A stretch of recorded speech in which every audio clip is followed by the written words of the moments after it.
Baik, bismillahirrahmanirrahim. Assalamualaikum warahmatullahi wabarakatuh.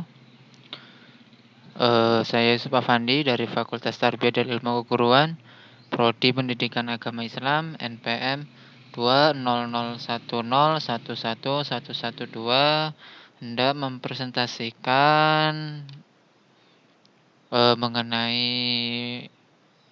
tugas mata kuliah Bahasa Indonesia dengan tema kalimat dan unsurnya. Langsung saja kita ke pembahasan. Baik, pengertian kalimat. Menurut Navrion, SPD MPD dalam bukunya Komunikasi Pendidikan, Penerapan Teori dan Konsep Komunikasi dalam Pembelajaran, halaman 156. Kalimat adalah hal kedua yang disediakan oleh bahasa untuk melakukan komunikasi. Kalimat adalah satuan ujaran atau tuturan yang berisi pengertian lengkap, yang biasanya tersusun oleh subjek, predikat, dan objek, serta keterangan tergantung jenis kalimatnya. Sedangkan menurut Ribut Wahyu Erianti, Kartika Tiara Syarifuddin, Kasem Datoh, Eka Yuliana dalam bukunya Linguistik Umum halaman 51, dijelaskan kalimat adalah unsur terbesar dalam sintaksis. Jika frasa terdiri dari beberapa kata, jika klausa terdiri dari beberapa kata dan frasa, maka kalimat terdiri dari kata, frasa, dan klausa yang menjadi satu bagian utuh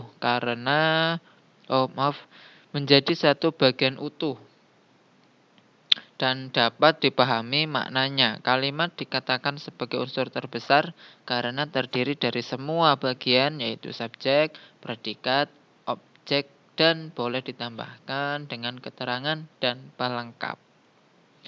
Selanjutnya dilihat dari modusnya, ada 4 jenis kalimat. Sekali lagi ada 4 jenis kalimat, yaitu 1. Kalimat deklaratif atau pernyataan. Kalimat ini adalah kalimat ujaran oleh seorang penutur hanya dengan maksud untuk menjadi perhatian saja bagi lawan tutur. Selanjutnya yang kedua adalah kalimat interrogatif atau pertanyaan. Kalimat yang diujarkan oleh penutur dan dengan harapan pendengar memberikan jawaban lisan. Ketiga, kalimat imperatif atau kalimat perintah.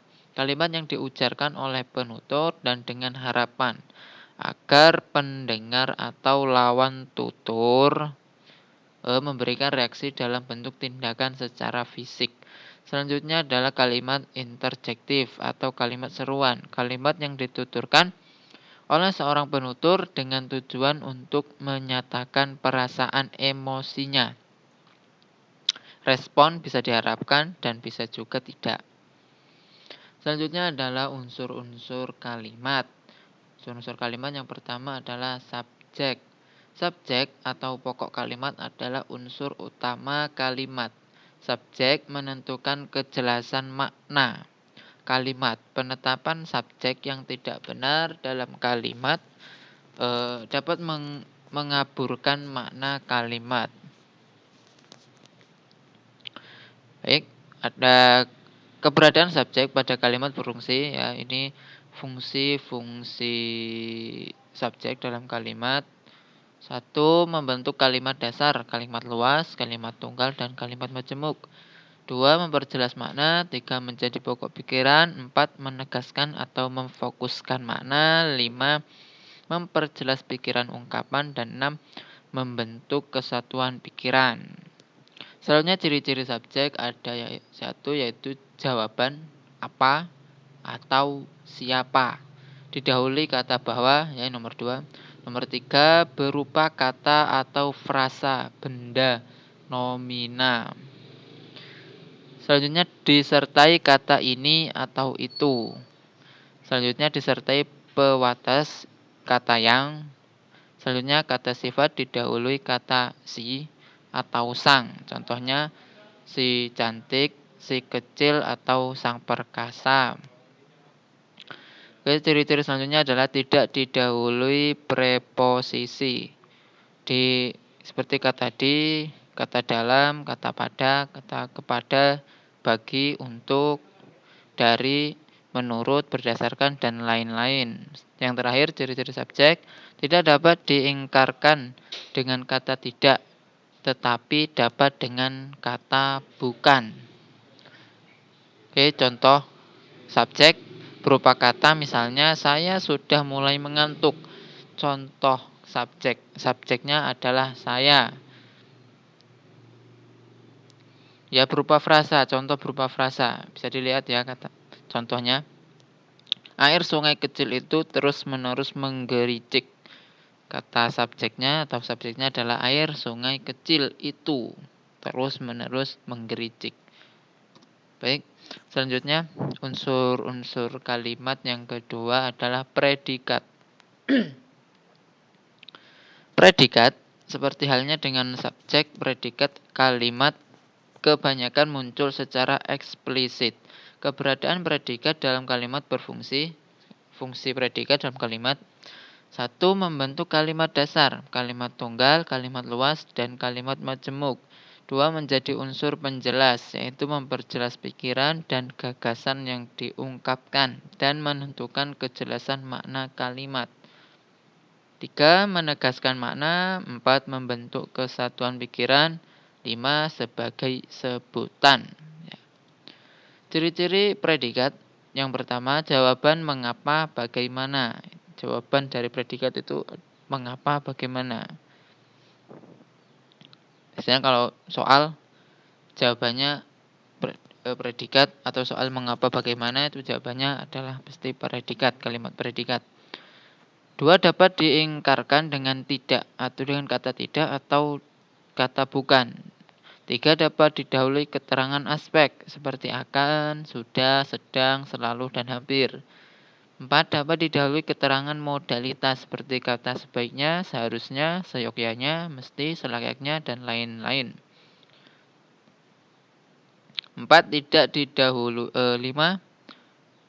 didahului kata yang. Jika didahului kata yang, predikat berubah fungsi menjadi perluasan subjek.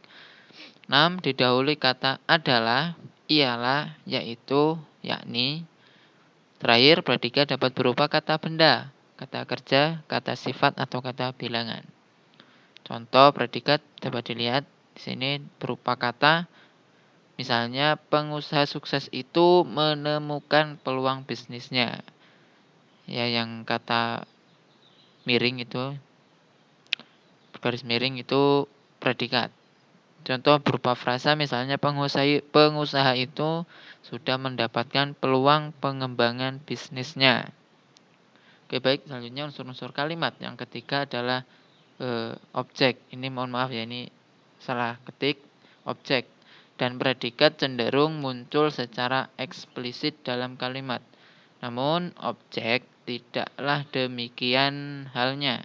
Kehadiran objek dalam kalimat tergantung pada jenis predikat kalimat serta ciri khas objek itu sendiri.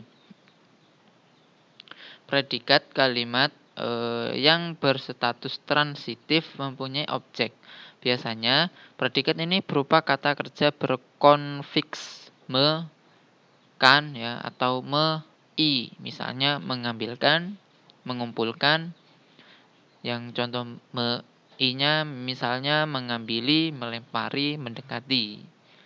Baik, dalam kalimat objek berfungsi, ya, fungsi dari objek: 1. Membentuk kalimat dasar pada kalimat berpredikat transitif. 2. Memperjelas makna kalimat. 3. Membentuk kesatuan atau kelengkapan pikiran. Ciri-ciri objek: yang pertama berupa kata benda, tidak didahului kata depan, mengikuti secara langsung di belakang predikat transitif, jawaban apa atau siapa yang terletak di belakang predikat transitif, serta yang terakhir dapat menduduki subjek bila kalimat tersebut dipasifkan. Baik, unsur-unsur kalimat yang keempat adalah pelengkap. Pelengkap adalah unsur kalimat yang berfungsi melengkapi informasi, mengkhususkan objek, dan melengkapi struktur kalimat. Ciri-ciri pelengkap: 1. Bukan unsur utama, tetapi tanpa pelengkap, kalimat itu tidak jelas dan tidak lengkap informasinya. 2. Terletak di belakang predikat yang bukan kata kerja transitif. Misalnya, ya, melengkapi struktur. Negara Republik Indonesia berdasarkan Pancasila. Negara Republik Indonesia itu subjek, berdasarkan itu predikat, Pancasila adalah pelengkap.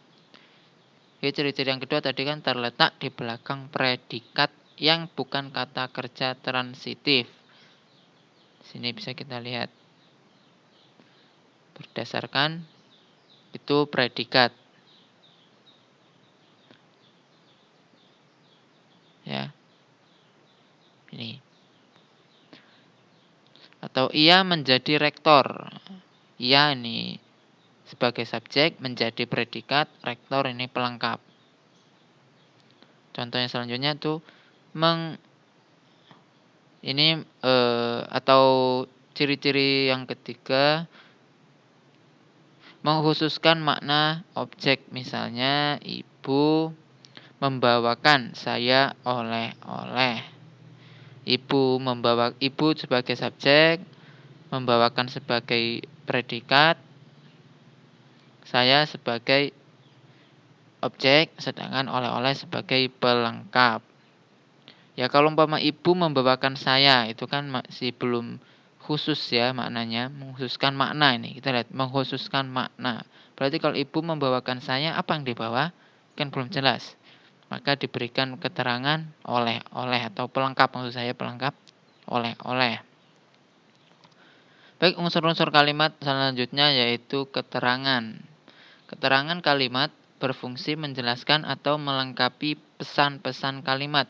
Tanpa keterangan, informasi menjadi tidak jelas. Hal ini dapat dirasakan kehadirannya terutama pada surat undangan, laporan penelitian, dan informasi yang terkait dengan tempat, waktu, sebab, dan lain-lain. Ciri-ciri keterangan: 1. Bukan unsur utama kalimat, tetapi kalimat tanpa keterangan, pesan menjadi tidak jelas dan tidak lengkap. Misalnya, surat undangan tanpa keterangan tidak komunikatif. 2. Yaitu tempat tidak terikat posisi pada awal, tengah, atau akhir kalimat.